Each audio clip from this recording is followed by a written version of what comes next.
What's going on, guys? I'm Lakota from MYR Mediums, and these are my top 10 favorite Stephen King novels of all time thus far.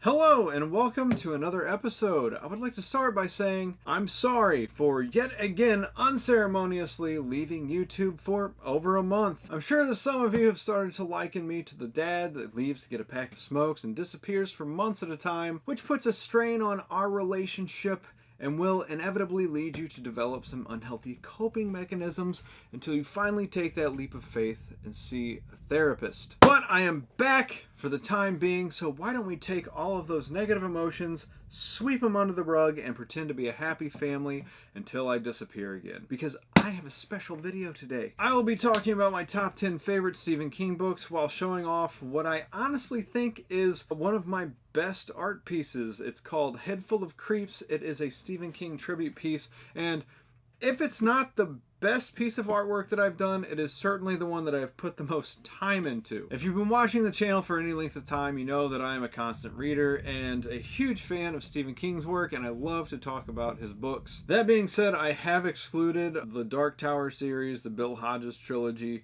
any sort of series, because in all honesty, I could just devote a video to those alone, and I will do that if you want me to. Just let me know in the comments. Moving on! Now, this wasn't easy because I love all of these books, but I did do this top 10 in order from least favorite to favorite, and kicking things off at number 10 is The Long Walk. I do this because I actually don't own this book. It's one of my favorites that I don't own, except in my copy of the Bachman books, which is 4 novels all together in one collection. This 384-page dystopian novel came out in 1979 and was written under King's pen name, Richard Bachman, hence the Bachman books. It's the story of a yearly walking contest where 100 teenage boys must walk continuously without rest, keeping a pace of 4 miles an hour. If they fall below 4 miles an hour, they get 3 warnings, and then after that, they are shot. The last contestant standing wins a large sum of money and one prize that is their choice. It's literally whatever they want. Whatever they could dream of, they have to give it to them.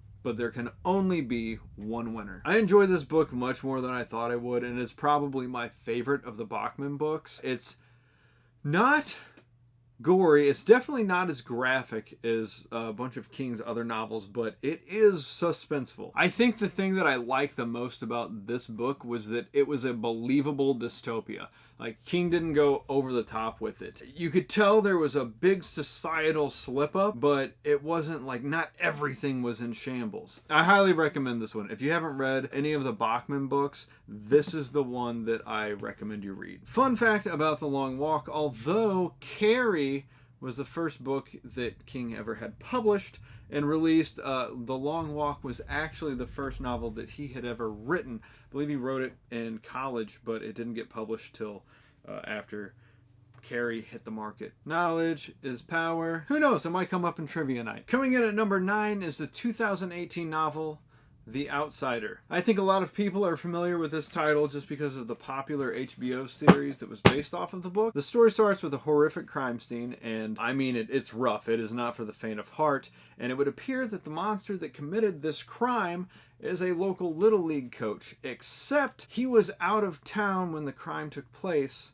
and he has proof, and this is where the mystery starts. There were a few reasons that I enjoyed this book, besides the fact that it was just brilliantly written. They brought back the character Holly Gibney from the Bill Hodges trilogy, which she's one of my favorite King characters, and I'm glad that she keeps getting plugged into new stories. Also, I enjoy the type of monster that's in this book. It's kind of like a Pennywise-esque psychic vampire, but instead of feeding on fear, it feeds on bad feelings and sorrow. I believe the book is between 500 and 600 pages long. Yeah, I can find out for sure, actually. 560 pages long, but I finished it in 2 days because it was one that I just could not put down. Book number 8 would be the 1977 classic, The Shining. The Shining is the story of Jack Torrance, his wife Wendy, and son Danny, who move into the Overlook Hotel when Jack takes the position of winter caretaker. Jack wanted to take the job to get away from alcohol and help heal his relationship with his family,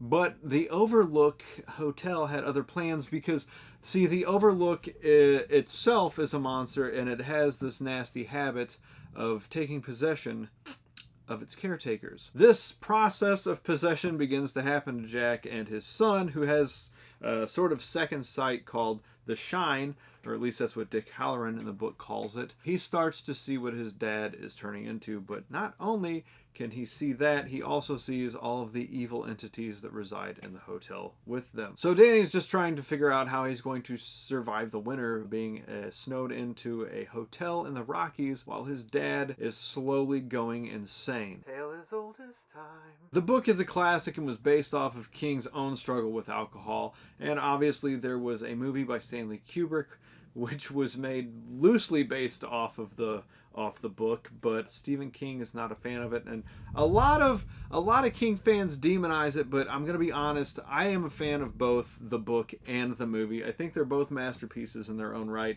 The only thing that I didn't like about the movie was Kubrick had made Wendy out to be this real weak, weepy pushover, when in the book she actually kept it together pretty good. Book number 7 is the 2018 sequel to The Shining, Dr. Sleep, and I absolutely love this book. It was another one that I could not put down once I started reading it. It's the story of Danny Torrance all grown up and with his own alcohol problem, but unlike his father, he actually reaches out and seeks help with his addiction, which lands him in AA and eventually getting sober. After Danny gets sober, he ends up meeting a girl named Abra who has the shine like he does, and they team up to fight a group of psychic vampires that feed on people, most of the time children, who have the shining. It had so many good qualities. First off, Rose the Hat and the entire, she was a great villain. And her group, the True Knot, also just despicable people,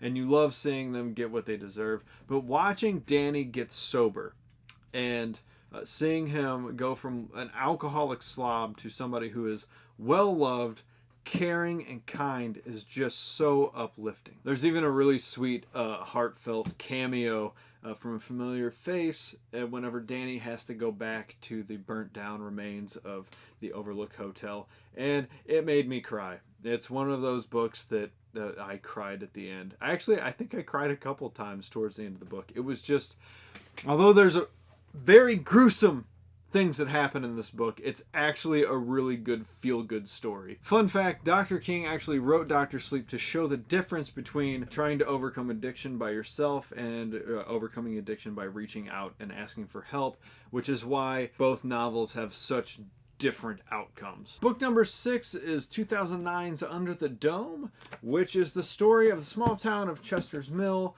which finds itself one day under a gigantic transparent force field. Under the Dome is one of those novels that toys with your emotions constantly. The main character, Dale Barbara, is lovable, very human, and you just really find yourself rooting for him and his friends.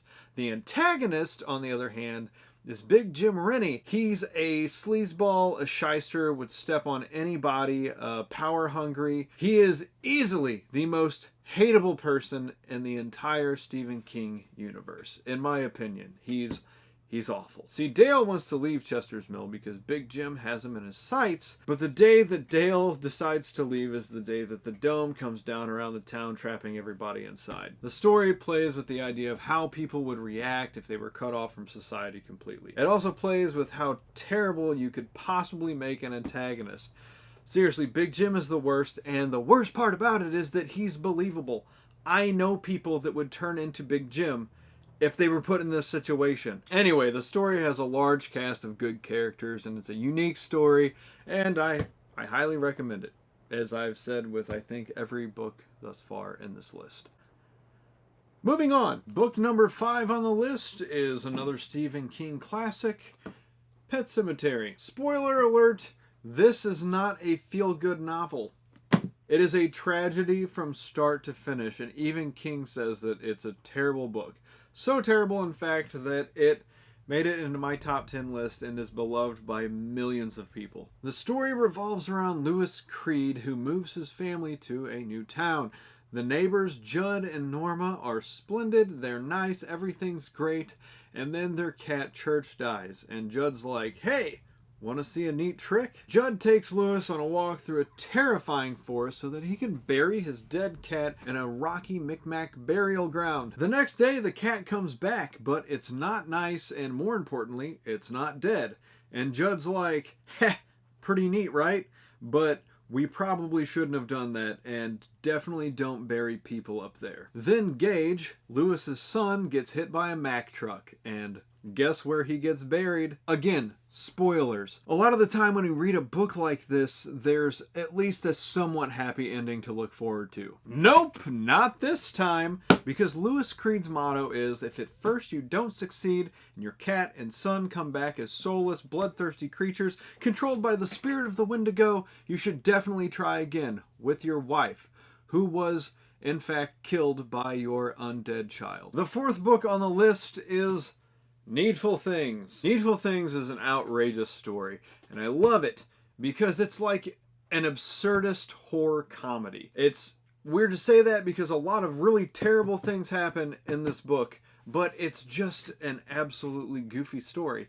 It's goofy, but it's good. A new shop opens up in the town of Castle Rock, Maine. It's sort of a thrift shop, and the owner is a man named Leland Gaunt, and what he does is he takes the townsfolk and he shows them the store until they find something that they just can't live without. But of course, it's outrageously priced.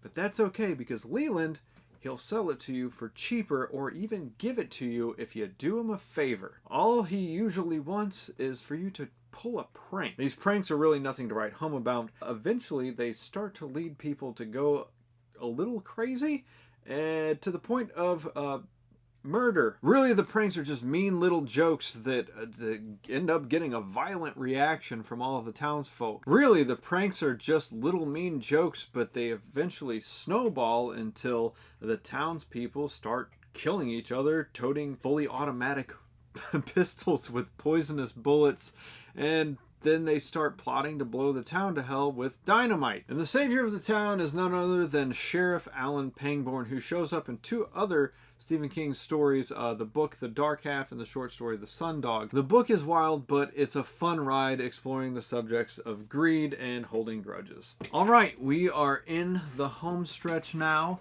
and these next three books I couldn't recommend more. Even if you don't enjoy horror or thriller novels, these books have some of the best story arcs and character development that I have encountered in literature.